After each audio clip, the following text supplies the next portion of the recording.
All right. So once again, thank you for joining us. My name is Verlinda Saunders. I'm with the University of Phoenix Atlanta campus. I am the community relations specialist with the campus here in Atlanta. And today we have a special guest. It's Dr. Christy Monk, and she is going to be joining us today talking about the 5 communication styles. As you know, it's kind of a big deal, right? You have to know how to communicate effectively, especially now when a lot of people are just reading emails and you want to make sure that you are coming across right in the right way and in the intent that you're putting out there. So I'm sure that's why you're joining here today, amongst other reasons. But while we're getting started, just put in the chat where you're coming in from. We always like to know. So if you have a city, state, whatever you want to put in there, if you with us, just know we're very interactive.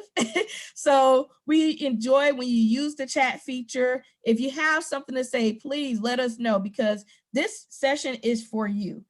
This is why we put this on. It is a community event. It is open to community. And we do allow you to ask questions because we love to answer them and we love to hear from you. So we want to engage. So I want to let you know that up front. If this is your first time ever using Zoom or something of that nature, at the bottom of the page, you will see a chat button. Literally, all you got to do, hit the chat feature and you can put in the chat. And like I said, as we go through this presentation with Dr. Monk, we will answer any questions you have about any of the material. So thank you. I see we have San Diego in the building. I see we have McDonough, Georgia, Redondo Beach, California. We have Charleston, South Carolina, Spring Hill, Florida. We also have New Jersey, Indianapolis, Indiana. So yes, so thank you. It's the first time using Zoom. So thank you for joining us and deeming it important to join us today. But as we jump off and start this conversation, I want to tell you a little bit about Dr. Monk, who's going to be your facilitator today and talking to you about those 5 communication styles. Dr. Monk positively impacts and influences the lives of those she meets. Dr. Monk is passionate about training women how to amplify their influence, communicate confidently, and lead out loud without compromising who they are. She is the founder of Women with Beauty, Brains, and Boundaries. Also, the Workplace Leadership Institute and the Confidence Suite. So just to let you know, you're in for a treat here. But Dr. Monk trains women and men how to use their core value system so they are more influential, effective, confident, and productive contributors in the workplace and their communities. And she does this by focusing on the core value systems and regarding confidence and regaining confidence. You know, women are equipped to make the bold moves necessary to improve their career choices, communication style, interpersonal skills, and social skills, all of which result in personal satisfaction. Dr. Christie's mission in life is to teach women how to be the voice and not the echo. Now, I have to repeat that one more time. How to be the voice and not the echo. Because when women work with Dr. Christie, they learn how to stay, STAY, true to who they are. And this simply means they stand in their power unapologetically, take control of their thoughts and actions, assess whose help they need, and yield to their authenticity. Dr. Monk is a doctor of management. Her published work is entitled Workplace Bullying in Search of a Clearer Definition.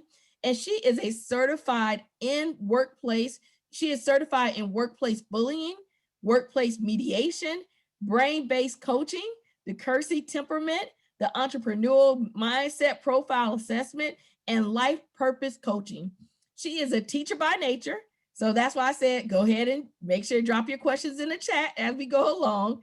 And Dr. Monk believes in lifelong learning and continuously seeks out opportunities to increase and share her knowledge in both the public, private, and nonprofit sectors. And just to let you know, she is a proud University of Phoenix alumni. And so without further ado, I would like to welcome Dr. Christy Monk. Go ahead, Dr. Monk. Thank you. Welcome, everyone. Now, I'm just going to tell you, as I'm talking, you may see me looking one way and another or looking down. I'm looking at my notes, of course, but I just want to make sure that I'm giving you everything that you need. And I want to welcome the guys that are on the phone as well. So this is not a training that's specific to women. It's just that I specialize in working with women. So just to kind of give some context around that. But what I will be sharing today is something that you can use in your personal life and your professional life. And we will be assessing your communication style today. So I wanted to be very interactive.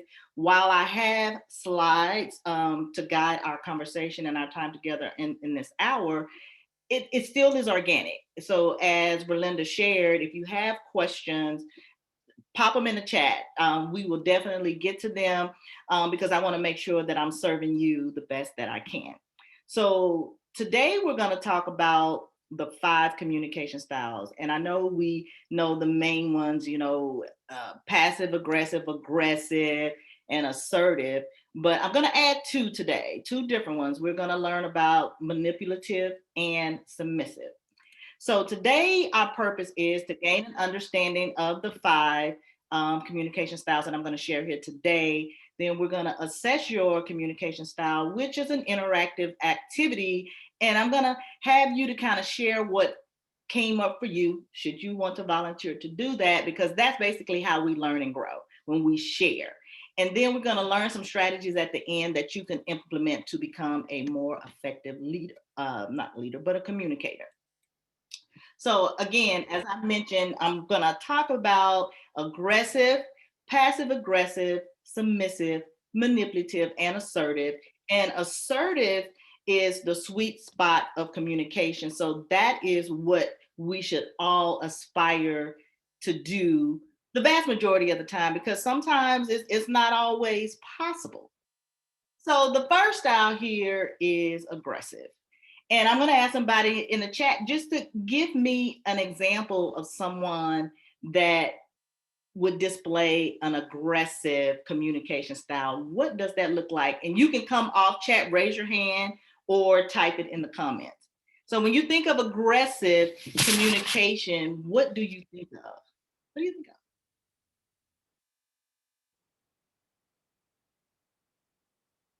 Yes. Is it Amelia? Imola? You on mute. How you pronounce your name? Emilia. Amelia? Emilia. Amelia. Okay. So Amelia. All right. So when you think of an aggressive person who communicates, a person who communicates aggressively, how would you describe them? Basically maybe calling them out in front of the team. Okay.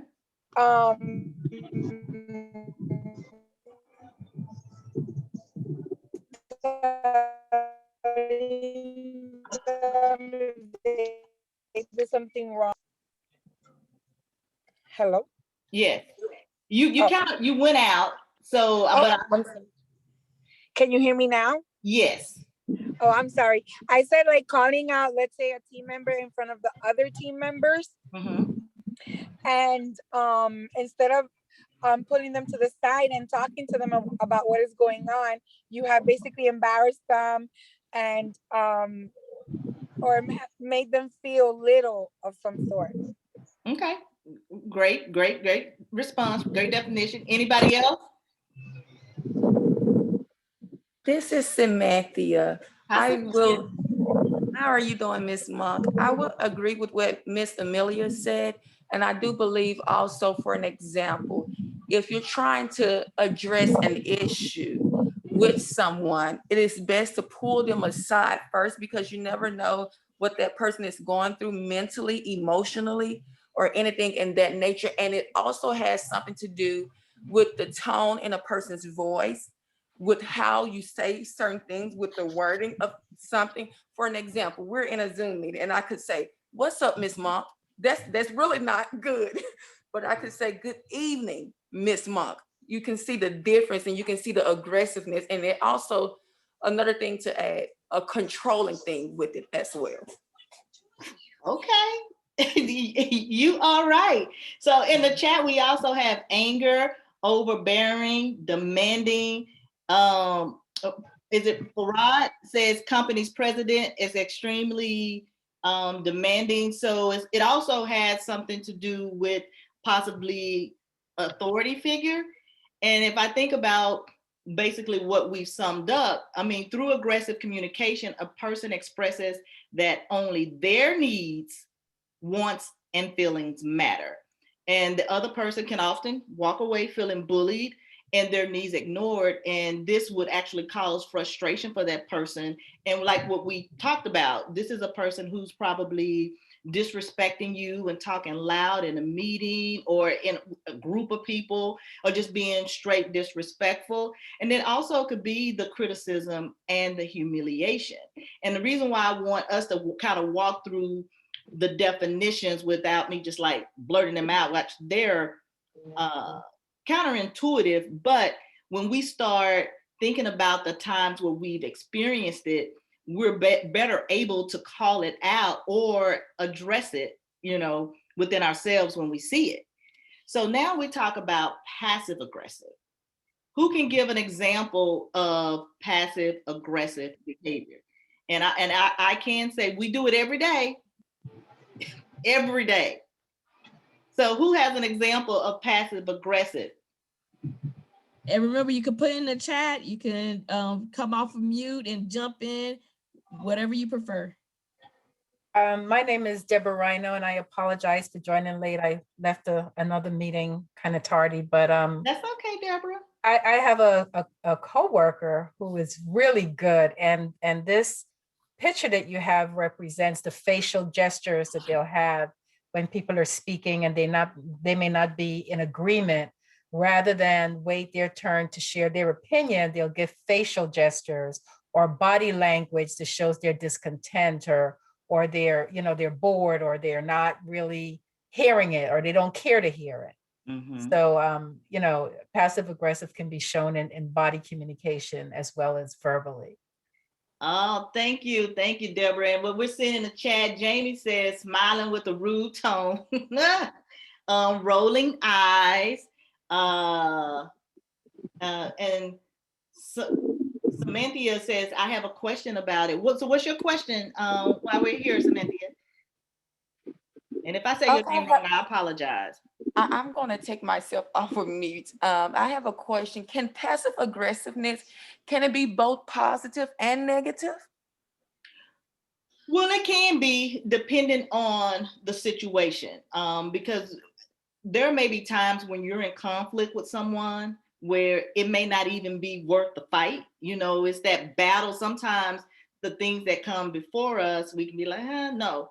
But I think in the times where the passivity becomes like second nature to how you respond to everything, that's when I think it's not good. So there are moments, because I think we talked about last month, the cost of conflict. And you have to know and understand your conflict resolution style to determine what your communication style is typically to the conflict. So yes and no, but it just depends. It depends. Yes, ma'am. Thank you. You're welcome. Any other questions? Travis had another one in the chat. He put avoidance of direct confrontation. Oh, yeah. That's why, and I said, I think we do it every day, not really knowing that that's the behavior that we're exuding. And I think, and other things that could be passive aggressive is the poor contact or eye contact, or looking down and not expressing, your needs. And it also kind of hinges on that you may have a lack of confidence. And when I think about passive aggressiveness in my life, it's when I don't want to deal with something, but then that same thing keeps coming up in different scenarios with different people. And then that one person who just barely touched my shoulder, I just go off because now I'm mad because I didn't say or do whatever it was I needed to do in that moment when I had the opportunity to, what we're going to talk about at the end, become assertive in our communication. So who in the chat can say that there's been a time where they just kept letting something just pass on, and especially at work. And then at the end of the day, you're upset, you're mad, and you can be like me at times, you even want to quit. I did quit. So only because I didn't speak up. And I think somebody said something about in the chat, you know, how to become the voice and not the echo. And a part of us communicating assertively hinges upon our confidence and our ability to do so. So once we learn the power of speaking assertively, because you can be assertive and say everything you want to say, but how you channel it and how it comes out is going to be the determining factor as to if you successfully resolve the conflict or not. Amelia, you have another question? And she's driving. Look, thank you. Look, you got your eyes on the road because I do. I got my hands on the wheel. Okay. Then right now I'm in a stop sign. So sorry. That's okay. Do what you got to do to get what you need. I'm for it. Oh my God, this is exciting. I really do appreciate the opportunity of me being here today with you guys. But everything you're telling me right now, I feel like I go through that every single day at work because I've been a manager now for, let's say, 2 years. Mm-hmm. Mind you, I've been a caregiver for 24 plus years. I've been a certified nursing assistant. So for me to be in a manager's position in a different setting is very hard, where I know how to deal with people. But when it comes to dealing with people and different personalities, it's like, oh my God, like what is happening? So as a passive aggressive thing that you're showing here, where Samithia said, is it a good thing or a bad thing? I would like to share when I'm trying to convey if somebody's doing something wrong and the person says, whoa, that could be me. And I'm like, well, I didn't say it was you, where they're feeling maybe convicted because they know that they're doing something that they're not supposed to, as to where I'm trying to share an example as a whole, but not directly to that person because I don't want them to feel bad. Is that like a passive aggressive type of thing? Or is that being assertive or something, where I'm trying just to show an example of like why not to do it, or basically communicate, because communication is way better than not communicating? Do you know what I'm trying to say? Yeah, I think in that moment or moments like that, when someone naturally feels like they're the target of a statement that you make, that's something that's within them, one, but as a manager, it definitely is incumbent upon you to dig a little deeper. So if that's to do a one-on-one outside, privately with the person to figure, find out, well, why did you respond that way? And then let them kind of begin to share, because there's a reason why. And it may not have anything to do with you as a manager, but that could have been something that triggered them from a previous working relationship with another manager, or someone in their personal life. I mean, it just depends on, because a lot of things are triggers for us, right? And we don't necessarily tie those back to our own personal relationships, whether they're good, bad, or indifferent, work or professional. I mean, personal. Yeah. Thank you so much. Now I understand. You're welcome. No problem. LaTanya. I have LaTanya and Nicole. So we go with LaTanya first and then Nicole. Hi, everybody. Can you hear me? Yes. Hi. Well, I have a situation where the same person mumbles while they're walking away and not make eye contact. Is that passive aggressive? To me, it seems like it could be. So yes, it is.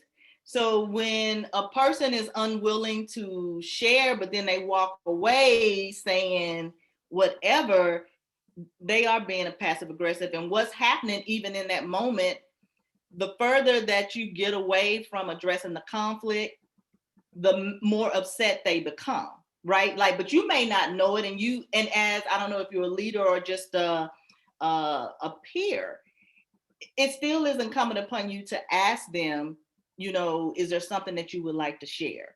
I mean, can we talk later? I mean, because it's still communication and conflict resolution, they go hand in hand. They're not different things, but it is passive aggressive. But in order to use an assertive communication style, it's following up with that person first acknowledging the behavior, like you saw it, like you walked away mumbling.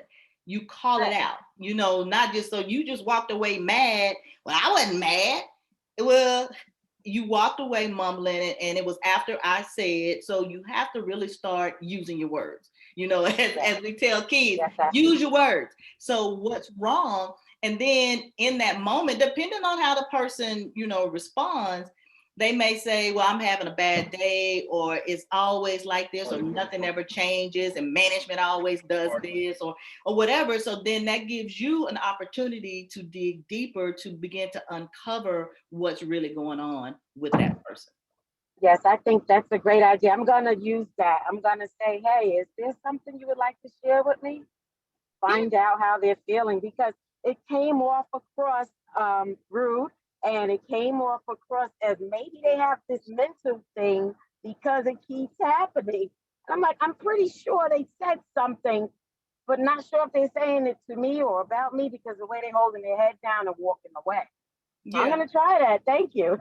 And you could have been that person who said something. Remember what I said? People just keep pushing it off, and then it gets to one person that's just so simple, and then you like, what? And it may not even have anything to do with you. Correct. That's why communication is important. Thank you. You're welcome. Nicole. Can you guys hear me? We can.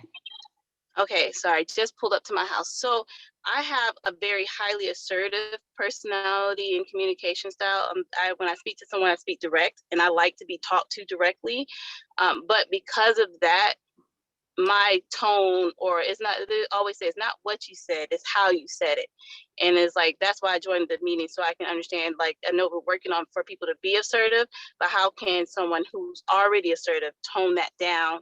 And I don't want to say dumb it down, because I hate to say that term, but tone it down. Like, sometimes like, well, we hired adults, I'm talking adult. I don't want to pacify someone, but I have to learn to pacify someone. Does that make sense? Yeah, so you don't have to tone down who you are. So I always say don't do that. But again, you have to be mindful of who you're talking to. So a part of that is y'all are kind of getting to the end where I'm giving strategies on how we can become better communicators. But a part of that is understanding your own communication style, and that the communication styles of others on your team, whether you're a manager or, you know, a peer-to-peer, because oftentimes we do these personality assessments and they don't necessarily become interwoven into the company's culture. It's just that Nicole knows she's direct, Christy, you know, she's more introspective or integrated, you know, like my communication style is different. One of the things that I learned as a manager is we did the DISC. So I'm a D. So all day, every day, I bottom line, straight to point. But all of my team were S and C's. So like they had all these questions. They needed to know the answer, everything I said. At one point, I thought that they were challenging me. But as I learned, it was just who they were. And so I had to communicate in a way that was comfortable for them. So if you're a leader of people, it's not about you. You have to marry the communication style of your direct reports, because those that are direct, they can take it all day. Don't think two things about what you said. But if it's somebody who has more of a nurturing personality, you may have to use more hand gestures, or maybe lean in more, you know, to give off that nurturing type of persona, if that makes sense. So not necessarily changing what you say, but you may have to really be more mindful of who you're communicating with and how they actually respond in certain ways. And typically the way you will learn that is going to be the way that they talk to you. Because, you know, when we talk about love languages and people's like, well, my love language is this or that, and we think that that's what we're supposed to give people, but that's actually what we need back. Does that make sense? I know it's kind of loaded, but kind of heavy, kind of deep, but start watching how they are you know, responding to you or coming to you when they ask questions. And I guarantee you'll probably start noticing somebody walking like, so I have a question. So mirror it back. Here's the answer. So it's all about mirroring, but not mirroring in the sense of with they aggressive, you want to be aggressive. Absolutely not. But when you're cultivating the relationships at work and you're working to create environments that are very inclusive, mirroring is going to be important when you're trying to leverage the playing field through effective communication. Does that answer your question? Does it help you? Yeah, it does. And I'm in management. I've been in management for about 15 years. Mm-hmm. So it's just I came to a new location. Now I'm working with different set of peers that manage, like some of them are passive aggressive. Some of them try to talk over people. And then it's like, and some of them like, wait, hold on. You can't talk to people like that. You don't want nobody to talk to you like that. So I completely understand. Yeah, and then a lot of times, and especially depending on how long they've been with the organization, it becomes, sometimes it's culture. You know, I mean, if you've been like me, you've been in situations where let's just say you call out one of your peers and you tell your manager, they always talking over me in the meeting, or you're always doing this. Oh, that's just Christy. We have to get away from accepting that as normal behavior, especially when it makes people feel a certain type of way, and it could definitely impact, you know, productivity overall. I have another question. We're gonna go, Deborah. I'll come back to you, and then we're gonna is it Kaida? Hi, this is Kadia. How are you? Sorry, Kadia, and then we'll come back to you, Deborah. No worries. I get butchered all day, every day. Okay. Okay.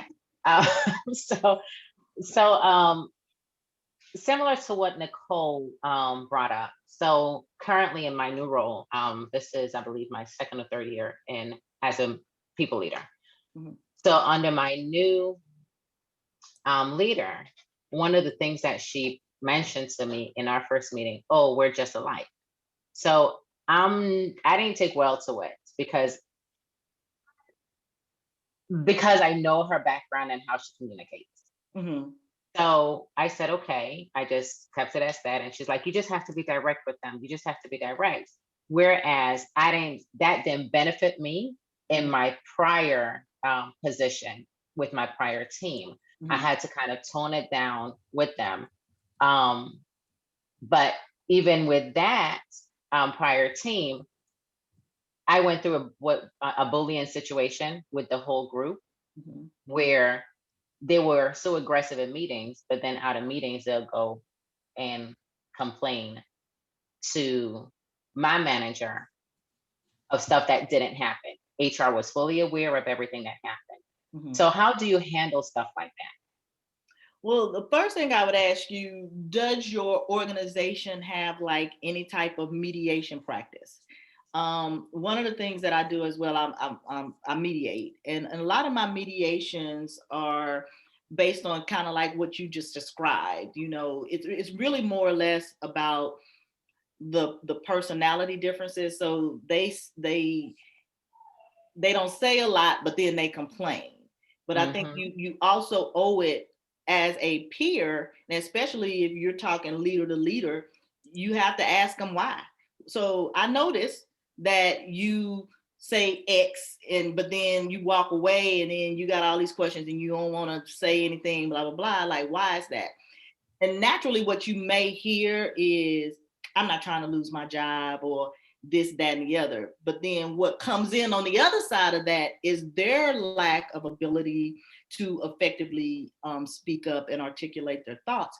And one of the things I've seen, especially when you go from an individual contributor to managing people, we try to take that same mindset into that leadership role. And oftentimes what organizations do, they promote people, but they don't prepare them for interacting and building effective relationships with their peers. And especially if it's you promote it and now you're overseeing your peers. That's a whole nother, dynamic that comes in with that.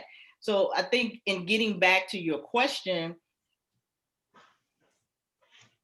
you have to start holding people accountable and asking them why. Because typically they'll probably, I don't know if you're that person, but you get the one talking up in the meeting and then everybody like, I'm glad you said that. I didn't say that. But then you're looking like the bearer of bad news of the person that's complaining, right? Yeah. Yeah.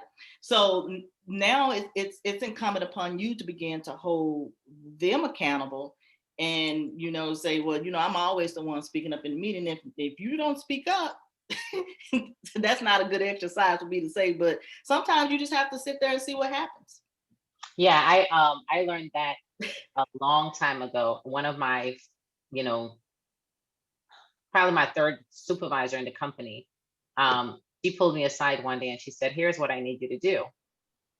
I need you to stop being the voice of the team. Because what happens is you're the voice of the team and then everybody just sits back. So from that point on, I stopped. And so I had one person on that first team who continued to do that. And I pulled her aside and, shared with her my experience and told her what I learned from it. Mm-hmm. And she was thankful that I did. So I'm still thankful for the lessons that were learned. Now, in the situation where I am in right now with the manager I'm with, it's a sense of, a favoritism with not my peers, but employees that work under me. I had an employee, prime example, where requested every Friday off for 2 months in a row. So what I did is I asked her the question to see how the other managers within our group would handle it and if they were okay with it. What she did was like, oh, I know her. She's really good. I'm okay with it.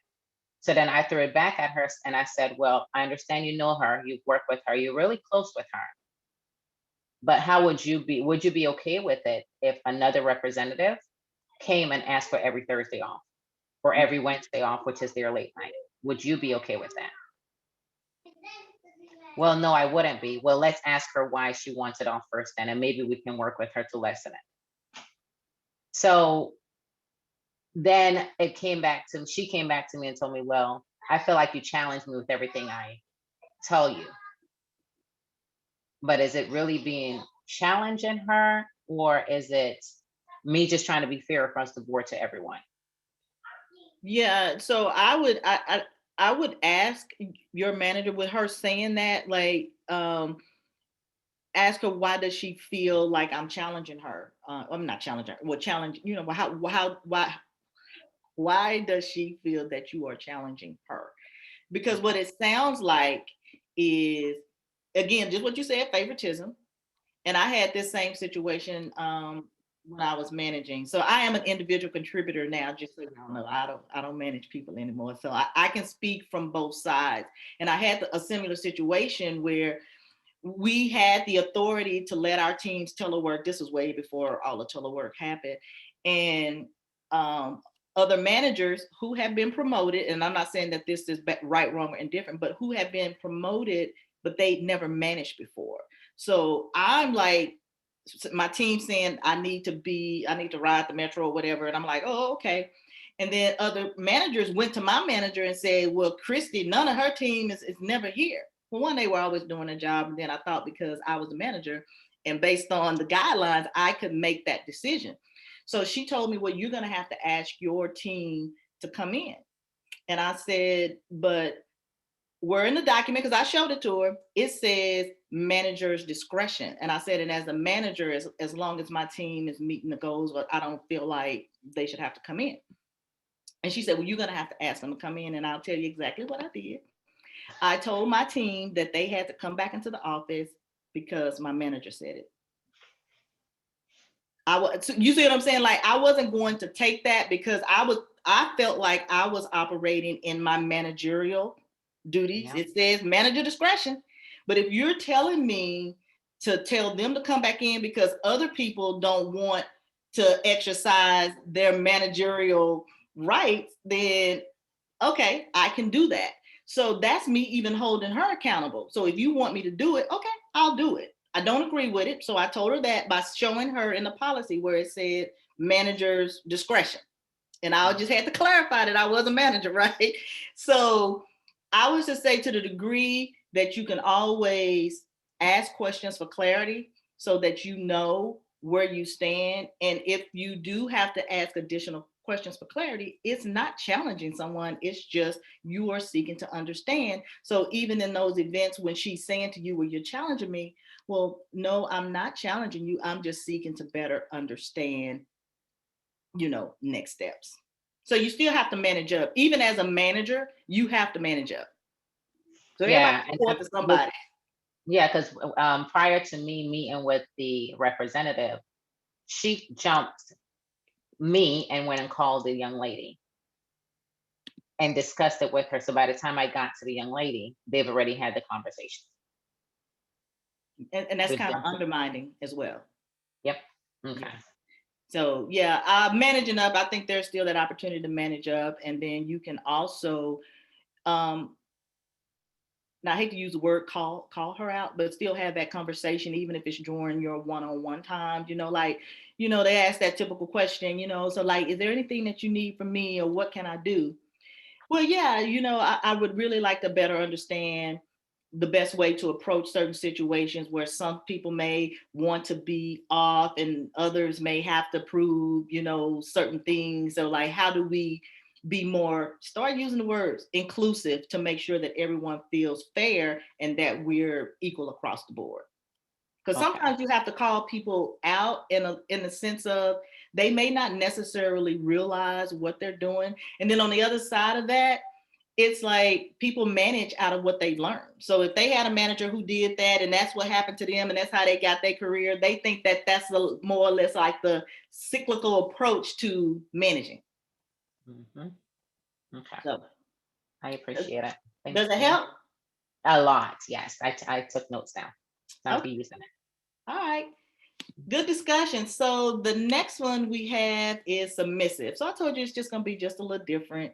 So submissive is kind of similar to passive aggressive. And when I'm talking about submissive, I'm not talking about, in the Bible where it says wife has to be submissive to the husband. This is more or less saying yes to things that probably you should say no to. And then also a person who's a little submissive, they like being in the background. So I don't want no front action. I'm just gonna say yes, so I'll do this. And then they secretly wonder why they get passed over, because people see them as just a person in the background, not really, trying to really assert themselves into certain things. And I'm gonna kind of go a little, because we got to exercise and I kind of want to get to that so then we can have some deeper discussion. So this is good. So this is a yes person. You say yes to everything. And sometimes you need to say no so that you can, one, have work-life balance. And then also you shouldn't be doing things that is going to really take you away from being who you truly are authentically at work. Then we have the manipulative. I can't even talk. So we already know what manipulation means. And again, we may see this every day in our conversations. And a person who manipulates, they typically just are about themselves, right? They do whatever and say whatever to get what they want. And again, just like what we talked about with aggressive behavior, it's all about them. Everything that they need. I don't know, you may have had a co-worker or someone always asking you, can you do this for me? I just don't have time. I have to go leave to pick up my kids. And then you say, yeah. And then when you think about it, you done that every day for 30 days for the last 6 months. And you didn't even pay no attention to it. But this person knows how to get what they want. And it's always for the betterment of themselves. And then, of course, here's where we talk about the sweet spot of communication, where I think it's all of our goals, because I think at one point in time, I probably could have spoken in all of those ways, depending on who I'm dealing with, especially when we talk about work, right? Some people we may like, I don't even want to talk to them. I'm not going to get on a call with them. Or when we get on this call, I ain't going to show my face because I know my facial expression is going to be X, and the next one we talk about next month, we're going to talk about communication and body language. And body language is really important now since we are doing mostly everything virtual. And I appreciate you all who are on with your cameras. I know sometimes we can't be, but for the most part, when we are, you know, that's a good thing. And the person who's basically assertive in their communication style, they listen without interruption. They clearly state their wants and their needs. So there's no question about where you stand with this person. They stand up for their own rights. When people are saying or doing things, sometimes you may have to walk away and process the information, but you still need to be able to stand up for yourself, especially when there are things that don't feel right. And if you don't address those things in a timely manner and you walk away, that becomes that passive aggressive behavior. And then a person who is assertive is also willing to compromise. They're willing to hear other perspectives and understand, you know, like what's going on here. And I think when you're assertive, you also own your piece in it. You own your part. So without further ado, so Deborah had a question. Let me try to go back. Did I miss it? It was not a question. I wanted to impart that even in this environment of working remotely and using technology, that you can experience these same behaviors. Mm-hmm. And, you know, we all should acknowledge it even there, because if it's happening there, when you get back to the workplace, as we will, all of us soon, it's going to be even more prevalent, right? So that's what I wanted to share. All right. And Amelia, you had a question? Hi, how are you? Yes. I wanted to share about the manipulative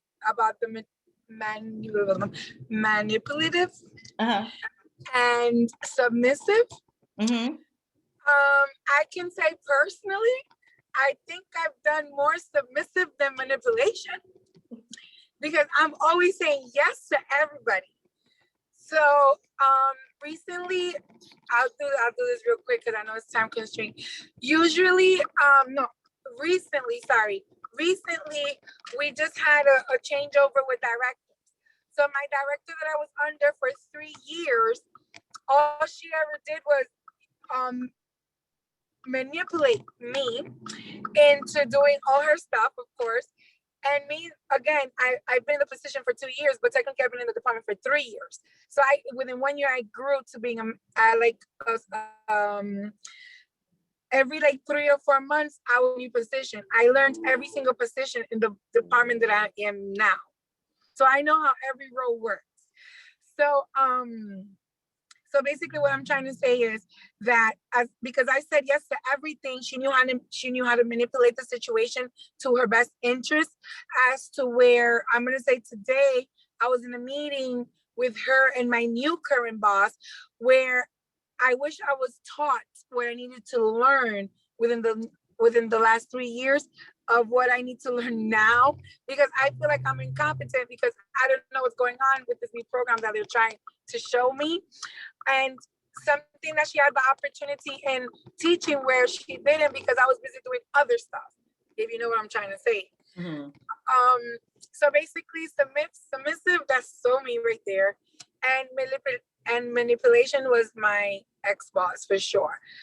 And you know, I'm a very super nice person, so all I ever wanted and been asking for is for somebody to teach me the right way, because how I interact with others is just like if I'm just as a regular person, where I see everybody the same as me, where I don't see me as a manager and the person as my employee, where I just treat everybody the same, because I feel like if I was to be different, then like Kadia was saying, sorry if I mispronounced her name, like the way she was dealing with her employees and things like that. So I'm like so and so all those things. No, I mean, thank you. I mean, that's the reason why we're here, to learn, you know, from each other. And the thing about it is you're in control. You're in control of how you communicate. Again, I mean, it's always going to be an ever evolving thing to get to a place of being assertive. But when we kind of start really thinking about how we're interacting and how we're responding and how we're actually showing up, I think we become more conscious of how we can get to the place of assertiveness. So we have in the chat, we're going to put it into practice, and the activity is in the chat for you to download. And I know some of you are on the phone, so you may not be able to see it. And I think just in the interest of time, we can, where is my thing? That's not what I wanted. I'm trying to see. Okay, thank you, Belinda. You're so sweet. You're welcome. Because that's what I was trying to do. So yes, no problem. I got you. In the chat, and we can kind of talk about it. We'll go through a few of them, but I kind of want you to start thinking about your natural response. So if someone cuts in front of you in a line, how do you respond to that? And we had the option of, can you read it? Because I think Belinda, you went. Oh, you just put them all in there, right? Yep, I'm putting them in the chat. So the first one is if someone cuts in front of you in a line at the store, which of the following best reflects what you'll likely say? The first one is A, nothing because I don't want to make a fuss. B, hello, don't you see me standing here? C, hey, get to the back of the line and wait like everyone else. Or D, excuse me, but I was next in line. And you could just jot it in the chat. If you think you're A, B, or C, or D, there's no right or wrong here.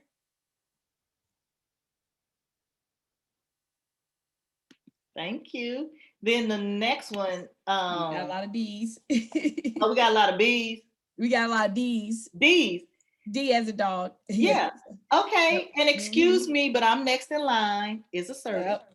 It's assertive. It may sound straightforward, but it's assertive. And again, this is letting a person know you're standing up for your rights and you're letting them know where you are.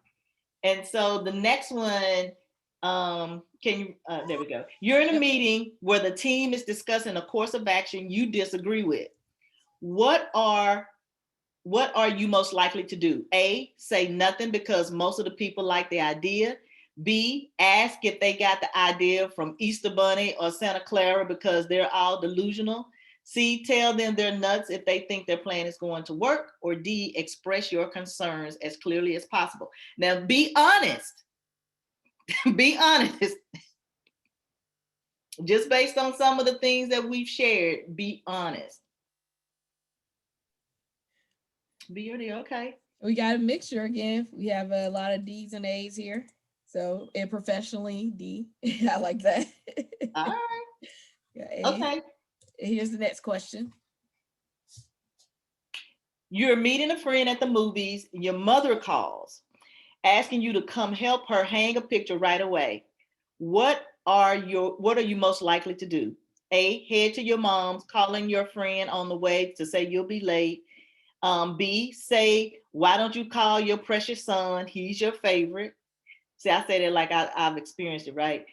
C, tell your mom you're not her personal servant and that she could call your brother. Or D, tell your mom you have plans and say you'll come by after the movie.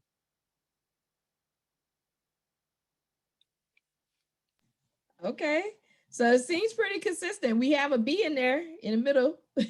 Well, I would be B too. Call yourself. Yeah. So I'm just saying, like, just without going through all of them, and you can download it and just kind of, think about how you would normally react in those situations. Being assertive can sound rude in the context of it, but if you're direct and you are even keel, because I'm gonna say even keel in your response, I think you can get more across and done just by directly communicating what it is and being clear, and then also asking for clarifying questions if people don't understand. So it's a lot that can go into that, but I thank you all for just taking a dive of that. But you have the document that you can actually download and just play with it, and just think about your communication style. Ask yourself when you read it, is this passive, assertive, aggressive, or passive aggressive? Manipulative or submissive too. All right. And I put all the questions in the chat so you guys can read them. If you weren't able to download them, you can read them as we go through. Okay. And you are right, Deborah. It is about empathy at the end of the day. We have to learn how, because people have to realize there's a difference between empathy and sympathy. And empathy is where we're putting ourselves in that person's shoes. And again, when you think about conflict and how it is created, it's all because of somebody's idea or experience. So, as I said earlier, you cannot go professionally where you are not willing to go personally. So all that we've talked about today, it could be used in your personal life as well. So this is not just specific to the workplace, but because we spend most of our time at work, you have to make sure that you are bringing your best self to work to the degree that you can, the majority of the time, because we all have feelings. So I'm not saying go in trying to be a perfect person. That's not, but at least be a more effective communicator. So here's some strategies for becoming. Did I have somebody? I saw some hands. Nicole, did you had something? I did. When you said the empathy, like, are you meaning be like a violin player with people? And I'm only asking that, and I say violin player because you know how some people give you this long, drawn out cert thing that goes on, and I'm like, I'm not a violin player. Like, is that what you mean when you're talking about empathy or something else? No, I'm talking about empathy in a situation to where, let's just say we have a lot of people. Well, we have a lot of families, you know, parents working and the kids at school. And so if I were a manager, I don't have kids, so I'm in my house by myself. So where empathy would come in would be saying, okay, well, maybe they have their kids working on some stuff today, and they're not going to be able to be fully present in the meeting today because of X.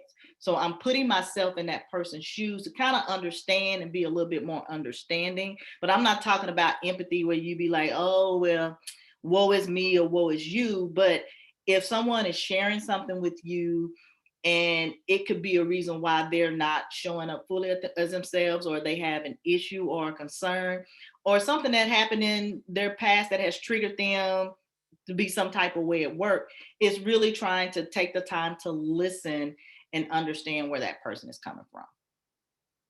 Does that make sense? Yes, it does. I'm sorry. That's okay. That's okay. All right. So strategies for becoming a better communicator. You need to manage your emotions. That's upfront and center. Manage your emotions. Then you have to be willing to have a dialogue. That's two people having a conversation. Then two, you have to state the facts. Always remember facts, not feelings, because when we make decisions or we communicate when we're highly emotional, it's typically going to go the opposite way of what we're trying to do. And then offer support where you can. Again, that's where the empathy comes in. Once you begin to have the dialogue and to state what's going on. And when I go back to saying stating, if something's going on or someone has made you feel a certain kind of way, you want to say what it is specifically. I feel, I believe, because at the end of the day, no one should dismiss your own perception of what's going on for your own personal experience.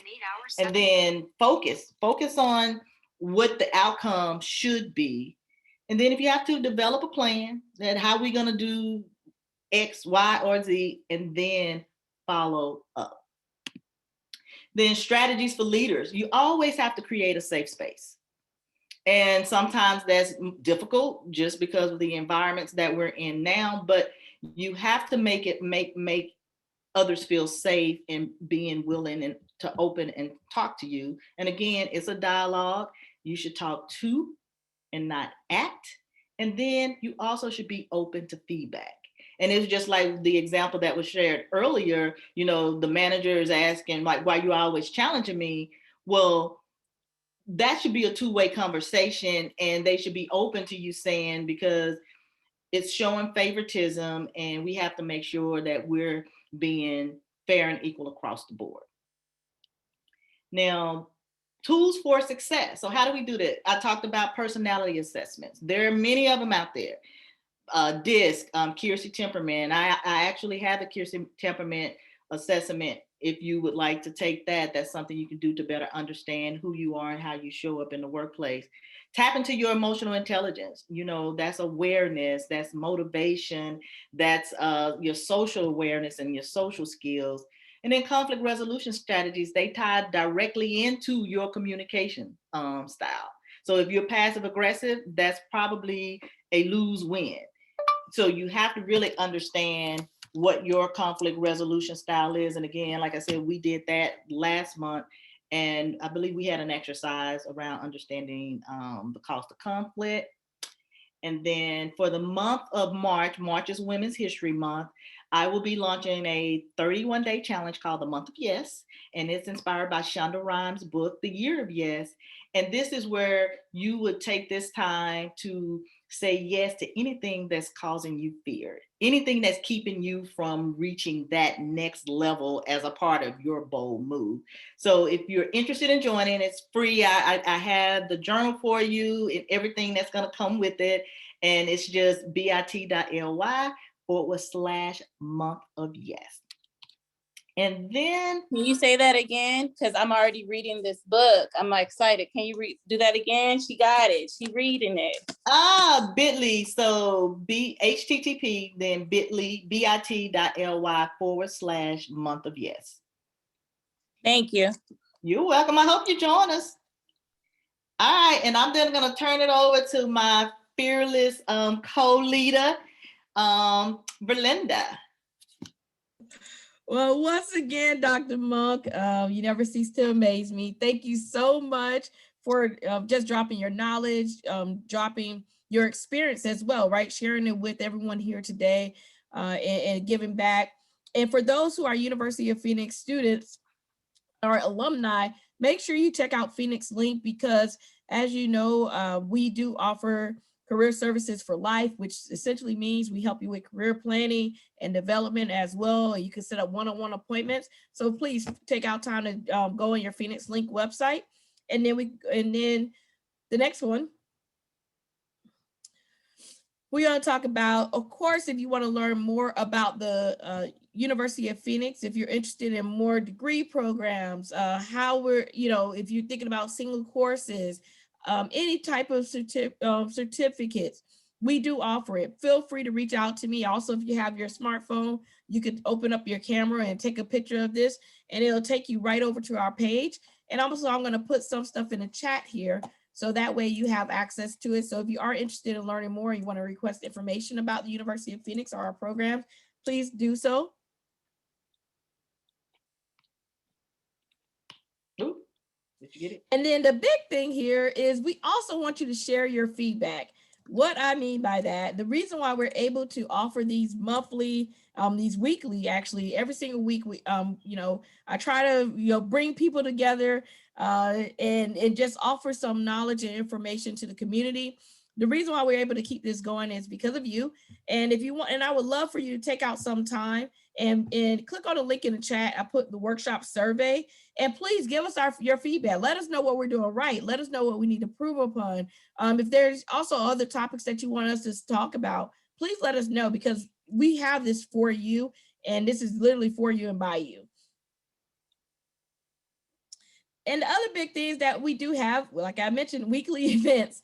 So the next couple of events that we have coming up, you'll see here, is we have Parenting as a Profession, Work-Life Integration versus Work-Life Balance. That is this Thursday. We have a great panel. We're going to have a great panel discussion. We have a actual parenting coach certified. We also will have a family psychologist on there.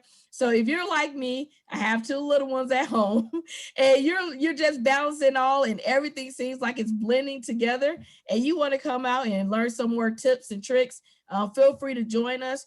Again, we also have Navigating Gatekeepers. So if you're thinking about, hey, how do I figure out who's who's the person I need to contact for that new job, or who's the person I need for business purposes that's going to really get me into the door. We're going to be talking about some tips and tricks for that. And then also we're going to have a parenting masterclass where literally you can submit your questions before the event and you're going to have a chance to actually get those things answered. So I'm going to put those in the chat as well, and feel free to join us for one of those. And then the next one I want to share with you is, of course, Dr. Monk is going to be back next month on the 30th. So if you haven't already registered, we'd love for you to register again, so you can hear, like she said. The next one is communication and your body language is going to be the next series. And then I also have put the second one up there as well for April. But once you go on the link, you can register for it. Also, if you want to get in contact with Dr. Monk, these are ways that you can get in contact with her. Please connect with her on LinkedIn. As you know, she's more than happy to answer questions and to also talk with you. And yes, there will be a replay that's sent out. So if you missed something as we're going through it, please definitely check us out. And you can also join our Atlanta campus Facebook page, because this is hosted by the University of Phoenix Atlanta campus, and we keep everything up to date there as well. But once again, thank you so much for joining us today. And we appreciate all of your feedback and you coming, and also you sharing with us, because that's what really, that really makes these events really impactful, and that's what we're always looking to do. If you want to reach out to any of us, feel free to do so. And also I'm going to drop my email in the chat just in case you need it. But once again, thank you for joining us and have a great, great, great day. Thank you. Thank you, Dr. Monk. Thank you, everyone. And Nicole, I saw your thing. Thank you. The thing from last time. Thank you so much. Okay, good. I'm excited. Okay. Thank you. Bye, Thank you. Next month. You're welcome. Thank you so much.